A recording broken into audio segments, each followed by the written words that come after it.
এবার প্রকাশিত হলো মেগাস্টার সাকিব খানের নতুন সিনেমার ফার্স্ট লুক ভিডিও। সামনের রোজার ঈদকে কেন্দ্র করে তৈরি করা হচ্ছে সাকিব খানের এই সিনেমাটি।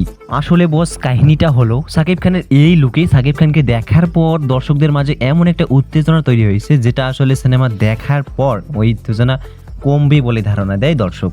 এখন দর্শকদের মাঝে সাকিব খানকে নিয়ে অনেক প্রশ্ন থাকলেও এই সিনেমাটির এই ভিডিওটি এমনভাবে দর্শকের হৃদয় গেঁথে গেছে, এখন দর্শক সাকিব খানের এই সিনেমাটির জন্যই অপেক্ষায় রয়েছে। এবং সব থেকে মজার ব্যাপার হলো বস, সাকিব খানকে এই সিনেমায় একজন সন্ত্রাসী চরিত্রে দেখা যাবে। এবং এটি নিয়েও কিন্তু হায়াত মাহমুদের বক্তব্য যে তিনি আসলে সাকিব ভাইকে অনেক কিছু বুঝাইছে সিনেমাটির বিষয়ে, আসলে সাকিব ভাই রাজি হয়েছে। তার মানে সিনেমাটি বোঝাই যাচ্ছে যে ব্লকবাস্টার। এবং সাকিব খানকে এমন একটি লুক বা ভিডিওতে দেখা যাবে, এটা কিন্তু কখনোই ভাবেনি দর্শক। আর হ্যাঁ, এটা কিন্তু ফ্যানমেড ডিজাইন, তাই এটাকে বিশ্বাস করা যাবে না। আসল চমক তো সিনেমায় দেখা যাবে। আর আপনি যদি সাকিব খান বিষয়ে নতুন কিছু আপডেট পেতে চান বা আপডেটগুলো সরাসরি পেতে চান, তাহলে এই চ্যানেলটিকে সাবস্ক্রাইব করে রাখুন।